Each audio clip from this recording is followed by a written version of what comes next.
Don't fucking break himself. What's wrong? Oh, it's fucked up. Cookie. Can we talk you out of it? Nah, because if I was in Vegas, I'd probably have like a 4-hour sleep right now, you know what I mean? I'd bring that forward, but I don't have the luxury and it's no block. So there's no point in just pushing through and just trying to fucking break myself for... What about an hour? Nah. So you don't feel that's going to do any benefit? Nah, again, like if we were in Vegas, I'd bring it forward to 4 hours right now. And then regroup. Yeah, okay. But my legs are just fucked. No, you don't want to, At 30, I was so injuries. Do we, you know how you're doing your splits of runs? You've just done how much?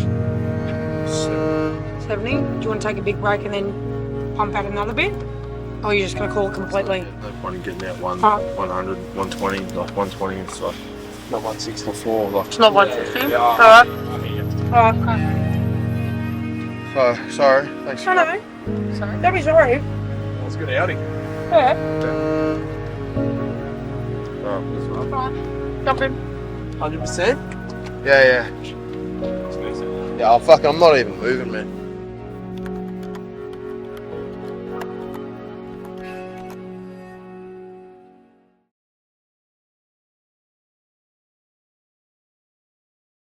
So a bit of a review on and reflection on the run that was meant to be the 160k training run from Lawn all the way to Williamstown, the Performance Club. Was quite obviously nervous going into it. You get that sort of feeling, that sort of anxious feeling when you've got a big run like this.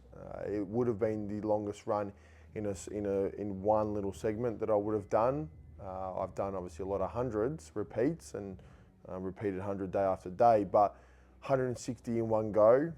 And so previously, the week before, I'd done a 60k training run, felt really good. Could have kept going for days and days for that one.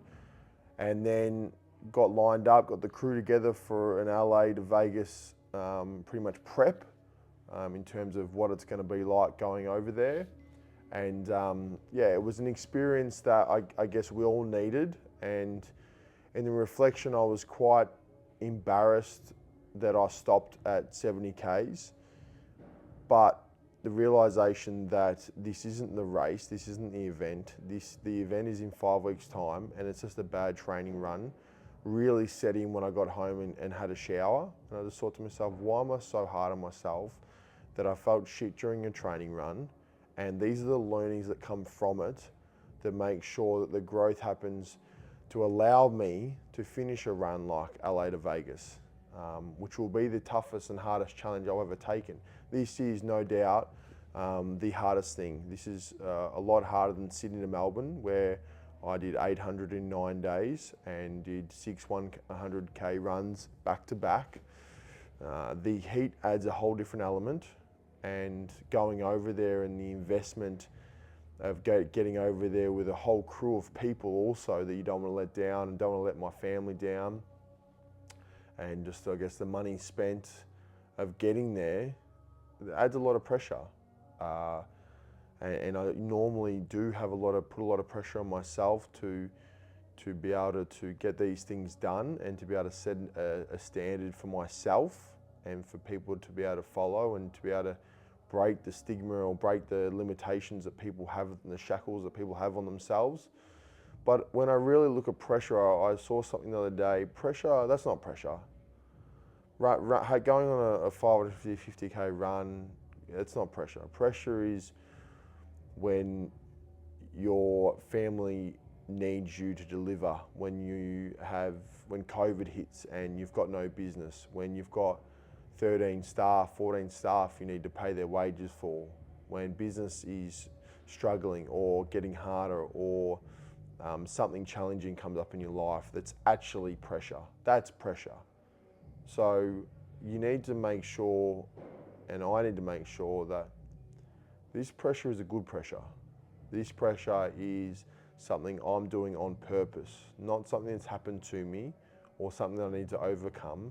This is pressure that I'm doing on purpose to make sure that I can grow and put myself into a position where, hey, let's knuckle down here. Because There's no doubt about it that when you go into something like this, you know you're going to the pain cave. There's no if or buts that this is going to be tremendously hard. There's no if or buts that this is going to be easy. There's going to be a point in time when my body and my mind are going to go, hey, come on, like, that's enough, yeah? And that's when you find out who you are. And when I look back on the Sydney to Melbourne run and the preparation, there were a lot of runs where I felt shit. And there were a lot of runs in preparation that you're always going to feel not as good. But you're leading up into the event. So I'm putting myself in the best position possible to execute a run 550 Ks in under 4 days. The record's 92 hours, but I want to have fun with it. I want to make sure that that pressure doesn't, I need to make sure what is the real pressure in life and understand that I look around and open my eyes a bit when I'm over there, because what's a once in a lifetime experience where I'm able to take 6 people, take them over who are going to support me in going for a run. That's all it is. And going for a run that places that I've never been before and I would never have done before if I didn't put myself in a position like this. Running from LA, Los Angeles, all the way to Vegas. Like, who does that? So I want to make sure when I get over there that I'm fully eyes open, I'm looking up. Well, a lot of time when you're running, you're just looking at the next step, and it's just like life. You look in the next day, you look in the next moment, yeah? I want to really open my eyes and really let it soak in. It's something that Nikki's been telling me as well. When you're 90 years old, I don't want to be looking at this point in time where I was like, oh, dreading this run or dreading how hard it's going to be. I want to look into it and go, wow, that was the most amazing experience with an amazing group of people who come over to support me in getting this challenge done, and I did it. And I can tell my kids, I can tell my grandkids, I want them to go, my dad ran like this, and he did this, and he did that, and now I can do this. I have the belief. If he can do it, of course I can do it. One of the big things, Kev's a very knowledgeable man. He's going to be jumping into this run. He hasn't booked flights yet, but he's going to be coming on this run, I reckon. And he said to me last year before Sydney Melbourne, just enjoy it. Enjoy it. Enjoy the unknown. Enjoy the moments where it gets hard. Enjoy the moments where you get emotional. And you just ride the wave of emotions every single day. There's so many, so every single day when we're over there, it's gonna be 4 days straight in RV. It's gonna be just up and downs, up and downs. It's not gonna be straight up. It's not gonna be, oh, this is amazing, how easy is this? There's gonna be ups, there's gonna be downs when I'm feeling sore. So I'm excited, I'm definitely excited. The Wednesday's run gave me a bit of an eye open in terms of what a bad day looks like. So we take the learnings from that. There's no failure. We take the learnings and we move forward. Oh, right, that's falling off. Did I get a miss? You gotta tighten it up. Alrighty. So we're on for a 160k training run. We've got our whole crew, support crew. Dan's gonna set us off. They're gonna be doing 10k increments. Getting ready for LA to Vegas, which is about 4 weeks' time. We're going to be hitting the desert, doing this exact same thing, but over 4 days. 160 days will be exactly what we do in our first day, and then I have a little 4 hours sleep. So this is going to be a good idea of what we're going to be coming up against in a few months, a few weeks' time. So I'm nervous as hell. It's the longest I've ever run, and it's a long bloody way home from Williamstown, that's for sure. But I'm excited, nervous, and can't wait to get out there and tick over these kilometres. Fucking freezing. So the run sort of hit a bit of a stag around sort of 60 Ks. I didn't have headphones in the whole 60 Ks, the first 60, which is always a good thing for me. So maybe what I need to do is also play with that and not go the whole time without headphones and then go to headphones. Maybe I think what I'll do is in some of these training runs coming up is I'll go no headphones, headphones, no headphones, headphones. So I think obviously mentally that can also play with you when you're on your legs for so long. But the key learnings were about how the team worked together, how they supported me every single section that they ran.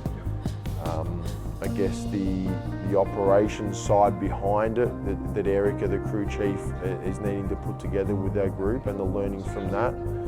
And then obviously as a running point of view, the nutrition side, cleaning up that to make sure that there's no issues come race day, event day.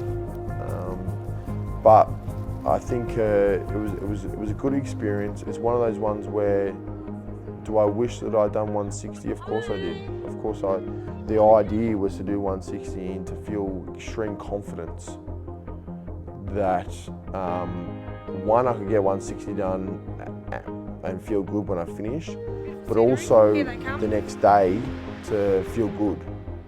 Because right now, in this period of time, give it, say, another couple of weeks, I need to be feeling good. Like not 160 and then have a sleep and then feel, oh, geez, quite tough and like, geez, I'm struggling. It's like, no, I want to be able to finish that first 160 and get out of bed and go, oh yeah, I'm a bit stiff, but okay, let's go. Do you know what I mean?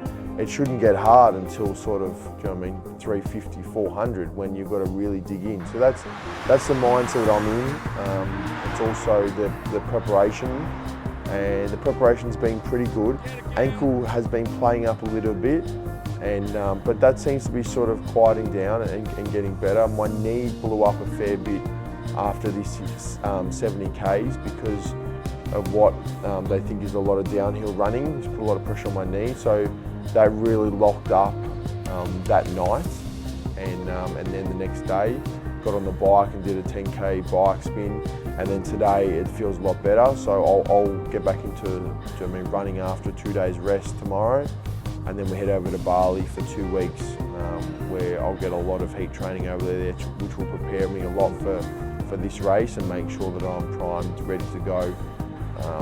Again, leaving nothing to chance. Am I nervous? Of course I am. Am I excited? Bloody oath. I think the more and more it gets closer and closer, and we've nailed all these things behind the scenes, apparel, logistics and all that sort of stuff that I don't have to think about, then the whole focus is enjoy the moment, you're prepared, enjoy it, and I guess just enjoy the whole experience of getting there and getting all the team together and really having some fun with it. So I'm super excited. It's fun. It needs some fun. What proper food? No, that's not sure. Proper food, is it?